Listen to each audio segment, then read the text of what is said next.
Nous allons utiliser le Da Samer Dalet de Masechet Kiddushin. Nous reprenons la seconde ligne. Nouvelle Mishnah. Kidashti et Biti.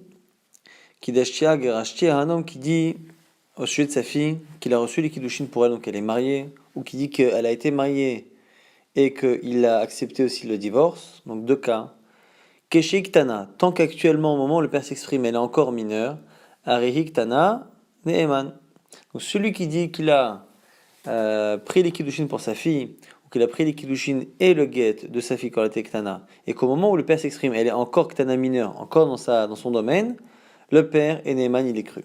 Par contre, s'il dit les mêmes choses, mais qu'au moment où il s'exprime, elle est grande, il n'est pas cru. Qu'il achetait avec Gerashtia chez Ktana, à Reigdola. S'il dit qu'il a reçu ses Kiddushin et le get lorsqu'elle était Ktana, mais que maintenant elle est Gdola lorsqu'il s'exprime, et non Neyman, il n'est pas cru. Autre cas, Nishbit, ou vous dites Tiha, Ben Shektana, Ben Shekdola et non Neyman. Si le père maintenant atteste, non pas qu'elle est mariée divorcée, mais qu'elle a été prisonnière, une femme qui était prisonnière, on part du principe qu'elle a subi une relation de ses geôliers, et du coup, elle est interdite à la Keuna, car une femme qui a une relation même non consentie avec un non-juif est interdite à un Kohen. Et donc, est-ce que le père, on le croit, lorsqu'il dit que sa fille a été emprisonnée et que c'est lui qui l'a libérée, mais que du coup elle l'interdit à la Keuna, on voit que quel que soit l'âge de la fille au moment où le père s'exprime, il n'est pas cru. Autant pour dire qu'elle est mariée ou divorcée, et donc divorcée, c'est-à-dire l'interdire à un Kohen, on voit qu'il peut l'interdire à un Kohen si au moment où il s'exprime elle est encore Ktana, mais par contre, par rapport au problème de Khalala qu'il y a si elle a été prisonnière, il n'est pas cru quoi qu'il arrive. Dans la Gemara s'étonne, Maïshna Recha ou Maïshna Sefa. Justement, quelle est la différence entre le début et la fin de la Mishnah? Comment se fait-il que dans le début de la Mishnah, le père soit cru, on le croit, on lui fait confiance, quitte à interdire cette femme-là à un Kohen, puisqu'il dit qu'elle a été mariée puis divorcée, et tant qu'elle est mineure, au moment où il s'exprime, il est cru, et donc elle ne pourra jamais épouser un Kohen à cause de ses paroles. Mais par contre, faire un autre témoignage qui permettrait de l'interdire à un Kohen en disant qu'elle a été prisonnière, on ne le croit pas. Là, m'a dit Recha Bidé, Sefa la vide. La Gemara nous dit quoi? Nous dit qu'il y a une différence entre un cas où c'est Beyado et un cas où c'est pas Beyado. Donc ici, la Gemara nous explique déjà pourquoi on fait une différence. Pourquoi on fait une différence entre le cas où elle est petite et le cas où elle est majeure. Ça c'est déjà sur le début, Mechila. La question est d'abord sur le début de la Mishnah. Pourquoi lorsqu'elle est mineure, il est cru, lorsqu'elle est majeure, au moment où il s'exprime, il n'est pas cru? Parce qu'au départ, elle est encore dans sa possession, c'est-à-dire qu'il a encore la possibilité de la marier. Et à la fin, lorsqu'elle est majeure, il ne peut pas la marier.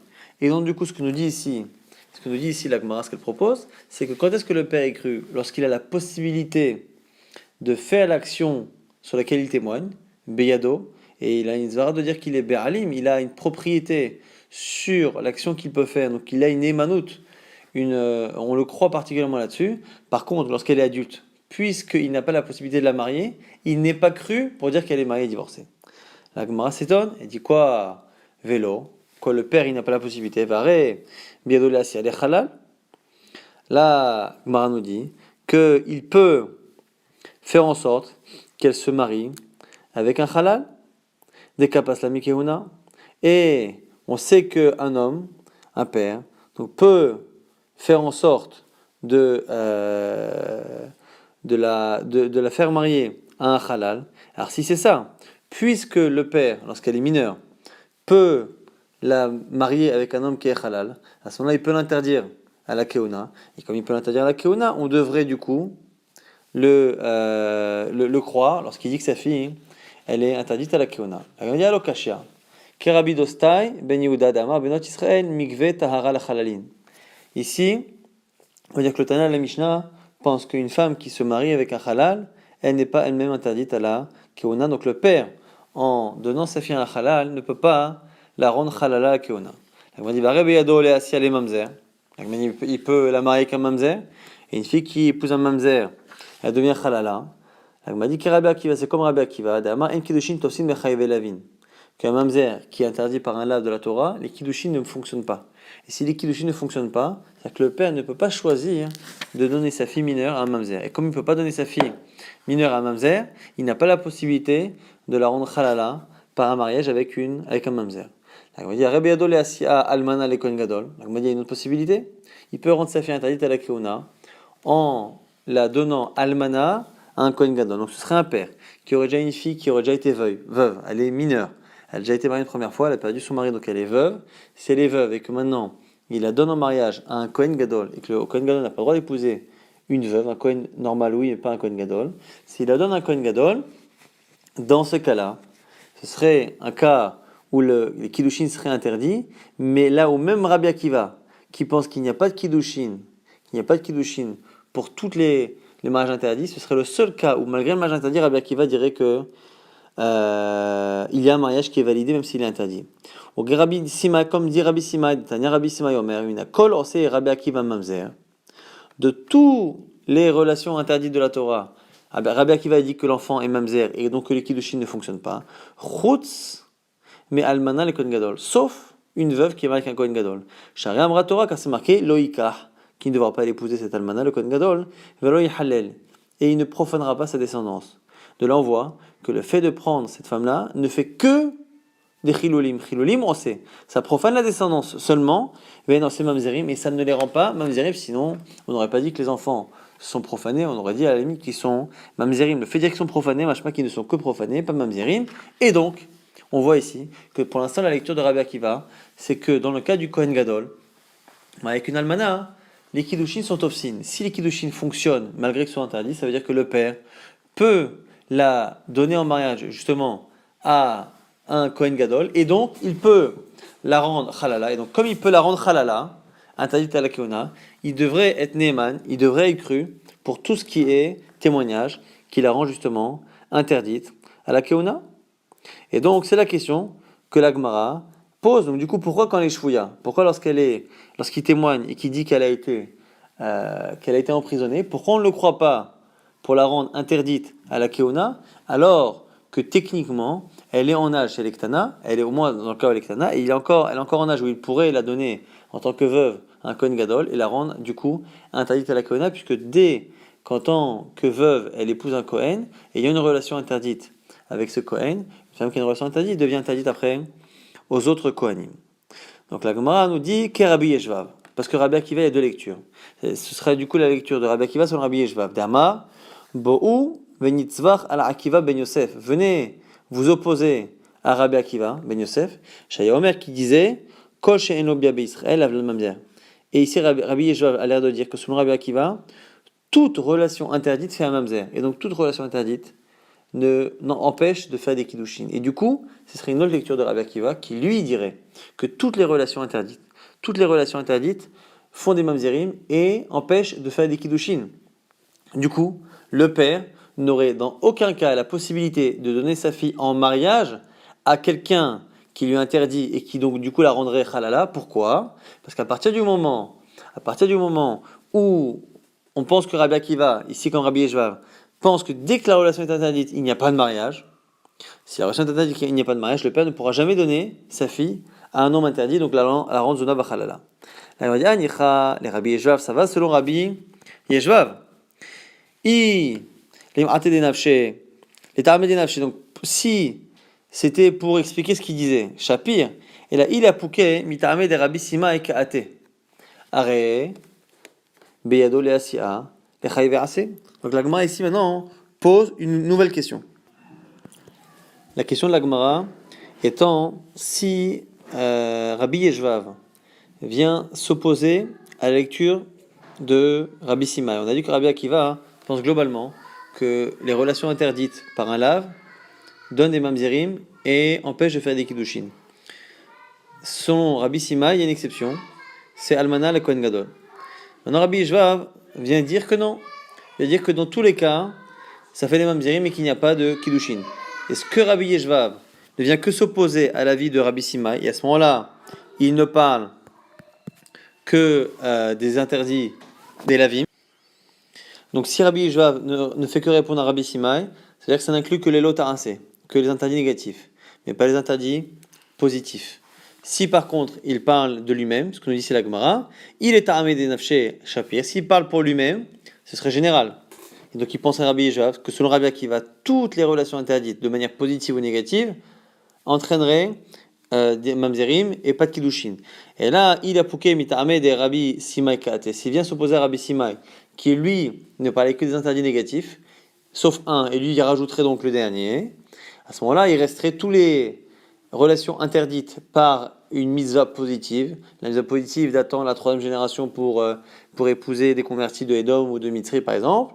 Il peut encore la donner en mariage, puisque les mariages seraient valides selon Rabbi Akiva, selon cette vision de Rabbi Yeshvav, seraient encore valides. Donc le père pourrait la donner à quelqu'un qui est interdit à elle, et à ce moment-là la rendre Zonava Chalala interdite à la Keuna. Et donc, puisqu'il peut rendre cette fille-là interdite à la Keuna, et qu'on est en train de dire que toute la Némanout, toute la raison pour laquelle on croit le père parfois lorsqu'elle est petite ou grande, c'est en fonction de la capacité qu'il a à créer ce statut. S'il a la possibilité de le créer, il est cru pour dire qu'elle a ce statut. Et donc du coup, là on reste békouché parce que selon cette version-là de Rabbi Yeshvav, et dans tous les cas si on ne tient pas comme Rabbi Akiva, ou si on tient Rabbi Akiva comme Rabbi Simai, et même selon peut-être une version de Rabbi Yeshvav, il se peut qu'il reste une possibilité pour le père de la rendre Zona Vachalala interdite à la Keona. Donc pourquoi ne pas croire cet homme-là lorsqu'il dit qu'elle est mineure et qu'elle a été emprisonnée. Dans tous les cas, on a d'autres objections. Amarbi, Ravashi dit dans tous les cas, Vétisvara, est-ce que cette logique depuis le départ était bonne? Comment peut-on dire dans la Mishnah que le père est cru parce qu'il a la possibilité, alors que déjà dès le départ, Resham Nishum Beyado, regarde bien le début, où on dit qu'il est cru parce qu'il a la possibilité, Nehide Beyado le Katsha, Beyado le Garsha. Effectivement, un père a la possibilité de choisir le mari de sa femme, mais après on a dit qu'il est cru même s'il dit qu'elle est mariée, qu'elle a été divorcée. Et donc elle est interdite à la Keuna. Or, un père peut choisir de marier sa fille, mais il ne peut pas choisir de la divorcer. Vérodé en plus. Et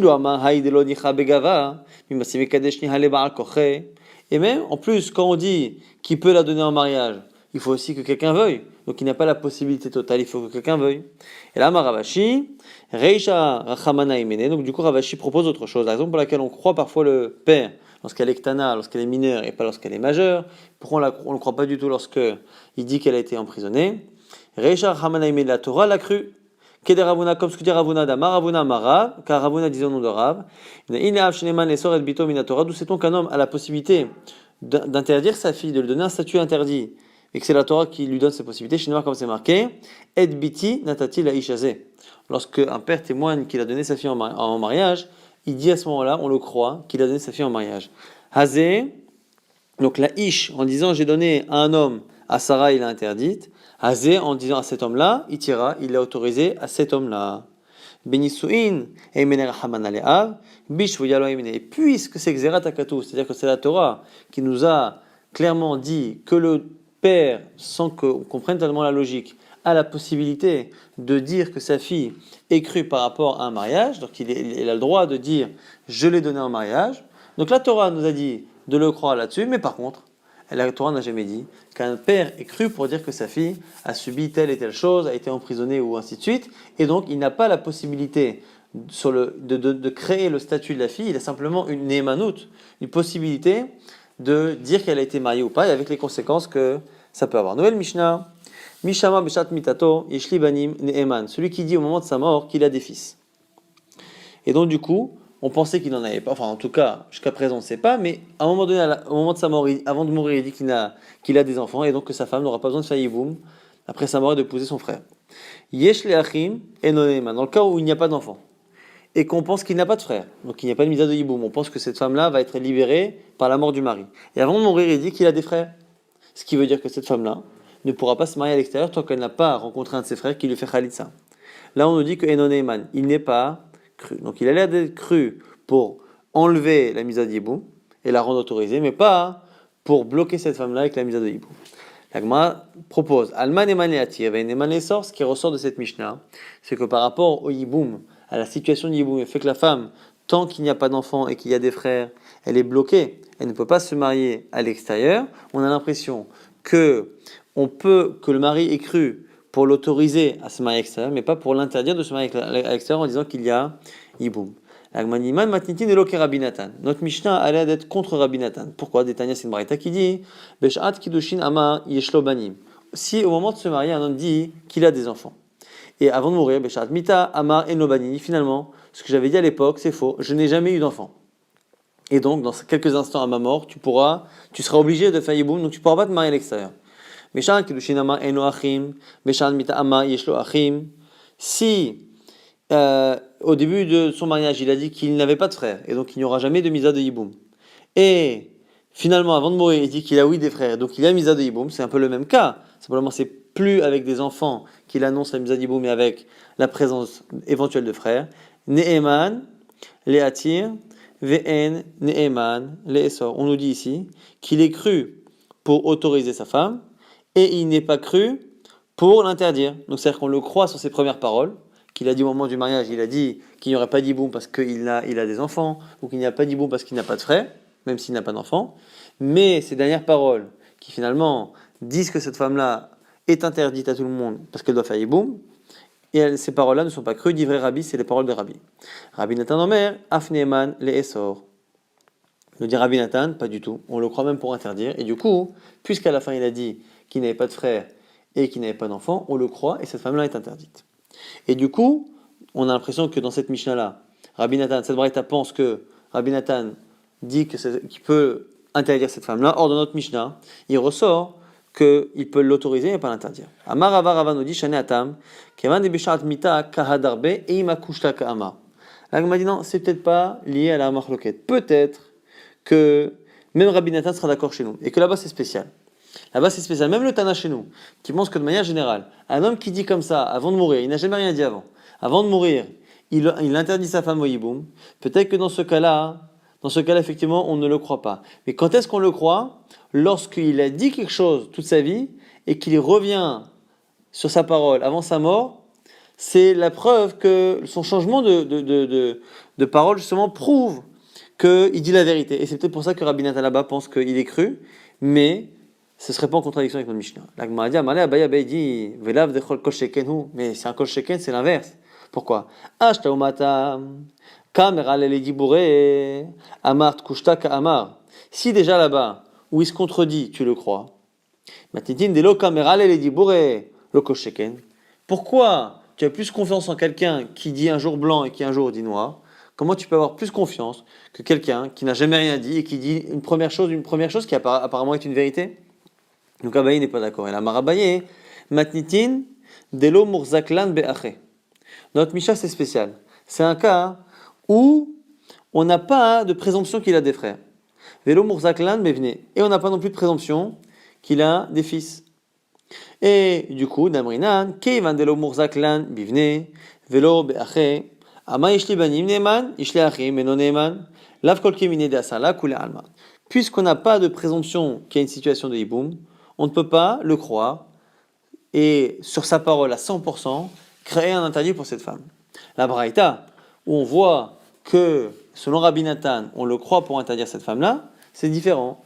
Des Murzaklan Be'ache, qu'on a une présomption qu'il a des frères, et Velo Murzaklan Bivne, et on n'a pas de présomption qu'il a des enfants. Donc on a à la base une présomption de situation de Yiboum. Damrinan, Mali le Shaker, Maïka Amar, Limiftara Miabam, Matsiamar, Patarnalan, Begita. Et du coup, dans ce cas-là, c'est la raison pour laquelle on le croit. On le croit parce que finalement, il n'a pas de raison de mentir. Il n'a pas de raison de mentir. Pourquoi? Parce que, en disant qu'il a des fils, déjà pour l'autoriser, lorsqu'il dit qu'il a des fils ou qu'il n'a pas de frères, il n'y a pas tellement de raison, puisque pour l'instant on a une présomption qu'il y a une misa de Yiboum. Si finalement, à la fin, il nous dit qu'il n'y a pas d'Yiboum parce que j'ai des fils ou que je n'ai pas de frères, on n'a pas tellement de raison de ne pas le croire parce qu'il a un malil et shaker, c'est-à-dire qu'il a une possibilité de dire, croyez-moi, lorsque je dis qu'il n'y a pas d'Yiboum et qu'elle est libre parce que j'ai des frères ou je n'ai pas de frères ou j'ai des fils, croyez-moi que c'est vrai. Pourquoi? Parce que sinon, paternal begita, je peux la dispenser de Yiboum en lui donnant un guet avant de mourir. Donc du coup, il est cru. Et la raison pour laquelle il est cru pour interdire, c'est parce qu'il y a une présomption qu'il y a oui Yiboum, parce qu'on a une présomption qu'il a des frères et qu'il n'a pas d'enfants. Et donc du coup, c'est pas lui qui crée le Issour de A à Z. Dans notre Mishnah, on partait du principe qu'il n'en avait pas de Yiboum. Là, il a créé l'interdit de A à Z et on ne le croit pas. Donc du coup, la Gemara dit Rabbi Savar, Malil et Shaker, qui a Edim Damé, et à toi Edim ve Akri Chazaka. Alors c'est quoi la marloquette? Rabbi pense que Malil et Shaker, la force qu'il a de dire Malil et Shaker, croyez-moi, qu'est-ce que j'ai finalement à mentir? Qui a Edim Damé. C'est comme des témoins.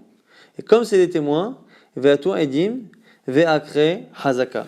Et les edim, ces témoins-là, ce mali, les chacun le fait d'avoir la possibilité d'argumenter, de créer une situation.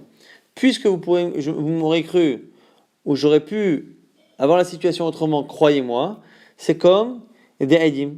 Et donc, cet argument-là de Malil et Shaker, qui est comme des témoins, à ce moment-là, hein, elle a une force comme des témoins et elle peut enlever la chazaka. Nous, on avait une chazaka qui avait Yiboum.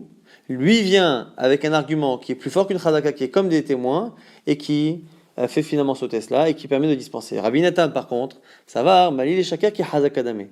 Que Malil et Shaker, le fait d'avoir la possibilité de dire autrement, c'est aussi fort qu'une chazaka. Et la chazaka n'est pas plus forte que la chazaka. Et du coup, lorsqu'il dit que finalement elle est dispensée de yiboum, à ce moment-là, on ne le croit pas pour l'autoriser parce que finalement il y avait une chazaka de base, la chazaka supérieure ultérieure n'est pas plus forte, et donc du coup elle reste interdite. Maintenant, nouvelle Mishnah, Amkadesh et Bito Stam. Celui qui fait des kiddushin à une de ses filles, qui ne précise pas, En abogrot bichlal. On n'inclut pas dedans ces filles qui sont majeures. Il a des filles majeures, des filles mineures. On n'inclut pas les filles majeures. On verra pourquoi. Maintenant, Misheshlosh tekite banot. Mishtenashim. Celui qui a eu 2 mariages. Et il a des filles de la première femme et de la seconde femme. Ve'amar, il a dit qu'il a acheté Edbiti Agdola. J'ai pris les kiddushin de ma grande fille. Eni odea imgdola shebagdolot, ogdola shebaktanot. Et il ne sait pas de quelle grande il parle. Est-ce que c'est la grande du premier mariage, la grande du second mariage, Oktana chez Bagdolot, ou peut-être la petite fille, la dernière du premier mariage, qui est plus grande que toutes les autres, du second mariage, chez Igdola, Mina Gdola chez Baktanot, qui est plus grande que la plus grande des petites du second mariage. Kulan Asorot, elles sont toutes interdites, Chutz, Miktana chez Baktanot, sauf la Benjamine, la dernière du second mariage. Ça, c'est du Rabbi Meir. Maintenant, Rabbi Yossi, Omer, pas du tout. Kulan mutarot, chutz min agdola chez Bagdolot. Et Rabbi Yossi pense que pas du tout. Elles sont toutes autorisées, sauf la plus grande des grandes. Selon Rabbi Yossi, c'est clair que s'il a dit qu'il a monsieur dit kiddushin de la grande, c'est la grande des grandes, la plus grande. Autre cas similaire, qu'il a acheté du biti aktana, ce qui dit j'ai pris les kiddushin pour ma fille, la petite. Mais il ne sait pas laquelle.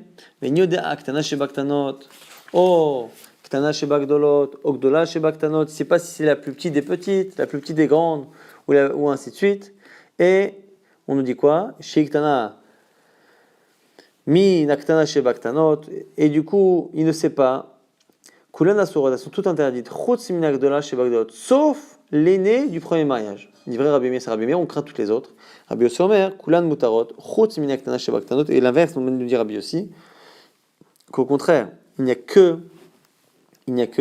elles sont toutes autorisées, sauf la dernière, on sait que finalement les kiddushin sont pour la toute petite du dernier mariage.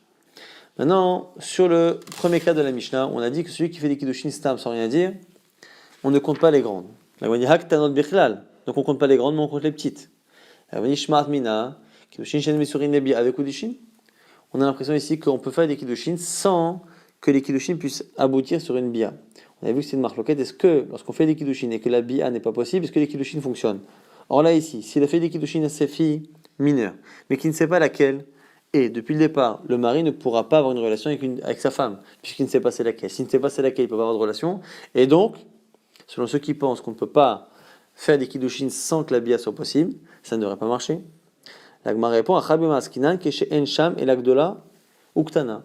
La Gemara dit qu'il faut parler que c'est une famille où il y a une mineure et une majeure. Donc quand on dit qu'il a fait les kiddushin de sa fille, sans préciser, c'est forcément la petite et pas la grande. La Gemara nous dit, mais pourtant dans la Mishnah, c'est marqué qu'on parle de filles adultes, on ne compte pas les adultes. Au pluriel, les adultes, on dirait qu'il y a plusieurs adultes et plusieurs mineurs. La Gemara nous dit, Maï bogrot, bogrot de alma. Lorsqu'on dit bogrot, c'est qu'on ne compte pas les grandes, c'est de manière générale. Mais ici, en l'occurrence, on ne compte pas la grande, il y a bien une grande et une petite. La Gemara dit ici, c'est sa pshita, hein, bogrot ma'avitayu. La Gemara dit, mais attends, dans tout cas, c'est pas shoot. Pourquoi imaginez qu'il puisse parler de la grande alors qu'un père n'a pas la possibilité de prendre les kiddushin de la grande? La Gemara répond à Chaybem Askinan, des chavités shliach. La Gemara dit pourquoi on a ce doute-là? C'est parce qu'il se peut que la fille ait nommé le père shliach pour lui trouver un mari. Donc quand elle est mineure, c'est le père qui décide. Lorsqu'elle est majeure, la fille peut donner un mandat à son père. On a déjà vu toute cette partie de la Gemara il y a quelques semaines. Et du coup, Mahoudetema, qu'est-ce que tu aurais pu penser? Qui est Mekabel Kiddusha Adata Dida? Kamekabel, lorsqu'un homme a deux filles, une fille qui est mineure, donc il peut marier. Une fille majeure, qu'à l'origine il n'aurait pas pu marier, si ce n'est que la fille lui a donné le mandat pour la marier. Et donc du coup il a deux filles qu'il peut marier. Une grâce à un mandat, l'autre parce qu'il est tuteur de cette fille tant qu'elle est mineure. Et du coup tu aurais pu te poser une question lorsqu'il a dit j'ai pris les kiddushin de ma fille, on ne sait pas si c'est la grande ou la petite, Kamash Malan, ça vient t'apprendre. De l'Oshavik Inish Midé de Itlaan Amine, il préfère faire les kiddushin, quelque chose qui lui donne un profit, les kiddushin de sa fille mineure, c'est lui qui encaisse l'argent. Et avec une Midé de l'Itlaan Amine, plutôt que de faire les kiddushin de la grande, qui ne lui rapporte pas d'argent, parce que l'argent revient à la fille. La Gemara dit, mais attends, lorsqu'une fille nomme son père pour les kiddushin, adulte, elle lui laisse l'argent. Mais lorsqu'Inan, de Amrele Kiddushelar, est-ce qu'on ne parle pas aussi des cas les plus courants où la fille, lorsqu'elle nomme son père, alors qu'elle est majeure, elle lui laisse l'argent. Malgré tout cela, on nous apprend que même lorsque l'argent dans les deux cas arriverait au père, l'argent des kiddushin de la petite ou l'argent des kiddushin de la grande pour lequel il est mandaté, quoi qu'il arrive, il préfère faire les kiddushin de la petite qui sont une mitzvah pour lui, parce qu'il a une mitzvah de marier sa fille. Il a avid mitzvah de l'orami ale et il laisse de côté donc la mitzvah qui n'est pas pour lui, pour faire la mitzvah qui est pour lui. Donc quand on sait qu'un homme a épousé après les kiddushin pour sa fille, soit la grande, soit la petite. La grande par mandat, la petite parce qu'il a une mitzvah de faire les kiddushin pour sa fille. On sait très bien que forcément il a choisi la petite parce que c'est sa mitzvah qui le concerne. Mi sheyeshlo shtekite banot. Celui maintenant qui a deux groupes de filles, on a dit le premier mariage, second mariage. On a dit il a épousé la grande, on a une marloquette. Est-ce qu'on a un doute sur toutes les filles sauf la plus petite? Ou est-ce que non, pas du tout, on est certain que c'est la grande. À chaque fois, Rabbi aussi pense que dans le cas de la plus grande ou de la plus petite, on sait très bien que c'est toujours la plus grande ou la plus petite. Au Tzricha, on avait besoin des deux cas. À la fois lorsqu'il a parlé de la grande et de la petite, pourquoi? Si j'ai dit le premier cas où il parlait de la grande, j'aurais dit que Béark, Amar, Rabbi Meir, de Kevan, de Ikazutramine, les arcs de la Karela, parce que j'aurais pu penser qu'il n'y a que dans ce cas-là que Rabbi Meir dit qu'on craint tous les cas. Pourquoi? Parce que comme finalement chacune a une petite sœur, peut-être que toutes les filles peuvent s'appeler grandes, la grande, parce qu'elles sont toutes grandes par rapport à une. Aval Beha, mais dans le cas de la fin où il a dit j'ai reçu les kiddushin pour la petite, et il m'a modélé les Rabbi Yossi, qui sera d'accord avec Rabbi Yossi, des Ktana, les Arktana des Koulou, que peut-être que l'expression petite, c'est toujours la plus petite, et qu'on ne dirait pas petite, même pour toutes les autres qui ont finalement une qui est plus grande qu'elle. C'est la possibilité, il est possible que finalement la discussion ne pose que sur un cas. Et l'inverse aussi. Ve'itmar beha, si on sait que le cas de la petite, j'aurais dit beha kama Rabbi Yossi, j'aurais dit qu'il n'y a peut-être que dans ce cas-là que Rabbi Yossi pense justement que c'est évident que l'Aktana c'est la plus petite. Aval be'ach, mais dans le cas où il dit la grande, et il va modéler Rabbi Meir, peut-être qu'il est d'accord avec Rabbi Meir qu'il y a discussion. On a besoin des deux cas parce que finalement c'est ambigu. Maintenant, au passage de la marloquette Rabbi Meir et Rabbi Yossi ressort que selon Rabbi Meir, lorsqu'il a dit j'ai pris la kiddushin de la grande ou de la petite, on a un doute sur toutes les filles qui peuvent éventuellement s'appeler grande par rapport à une autre ou petite par rapport à une autre. Rabbi Yossi dit que non. Pourquoi? Par du principe que un homme ne rentre pas dans un cas de doute. Si il a accepté des kiddushin pour une fille qu'on appelle la grande, forcément, c'est qu'il a choisi à la base la fille qui est tellement grande qu'on ne peut pas avoir de doute. Les mémoires des Rabbi Meir Savar, des Machetinish Nafshel Esfeka, Rabbi Meir pense qu'un homme peut rentrer dans un cas de doute et donc il a accepté ce qu'on lui a proposé d'épouser la grande. Et il acceptait du coup que la situation soit ambiguë, c'est pour ça qu'à la fin il ne sait pas laquelle. Alors que Rabbi aussi dirait, ça va qu'un homme ne rentre pas dans un safek. Et donc, c'est sûr que quand on a parlé de la grande, il a pensé dès le départ, il a reçu les kiddushin pour celle dont le statut de grande ne pose pas de questions, et donc c'est la plus grande, ou dans le cas la plus petite. Et le problème c'est que ces deux visions-là, de la Lacha, ont l'air d'être exactement les opposés de ce qu'on entend par ailleurs de Rabbi Yossi et de Rabbi Meir. Ditna, c'est une Mishnah, Han-Noder Ada Pesach, celui qui fait un éder, de s'interdire quelque chose, de profiter jusqu'à Pesach, à Soach Gia, c'est interdit jusqu'au début de la fête. Al-Chehye Pesach, jusqu'à ce que Pesach passe, c'est à Soach Yetse. Il est interdit jusqu'à la fin de Pesach, la fête étant inclue. Ad Pene Pesach, jusqu'à la face de Pesach.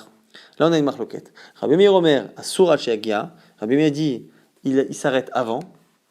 Rabbi Yossi Omer, Hachiyetse. Rabbi Yossi dit pense Hachiyetse. C'est quoi la marloquette?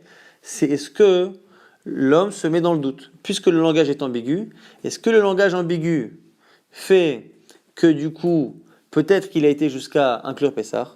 Ou non, un homme ne rentre pas dans un cas de Safek. S'il a dit ça, c'est qu'il voulait que ce soit clair et qu'à Pessah, ça s'arrête. Et donc du coup, on a Rabbi Yossi qui a l'air d'avoir une svara, une logique opposée chez nous, ou chez nous au contraire. C'est chez nous que Rabbi Yossé, c'est lui qui pense que du coup un homme ne rentre pas dans le safek. La Gemara nous dit, Amar Rabbi Chanina, Barav Dimi Amarab, Mukhlefet Ashita. Il y a une inversion dans la Mishnah là-bas de Nedarim, et il faut inverser, et dire finalement au nom de Rabbi Yossé ce qu'a dit Rabbi Meir, et inversement.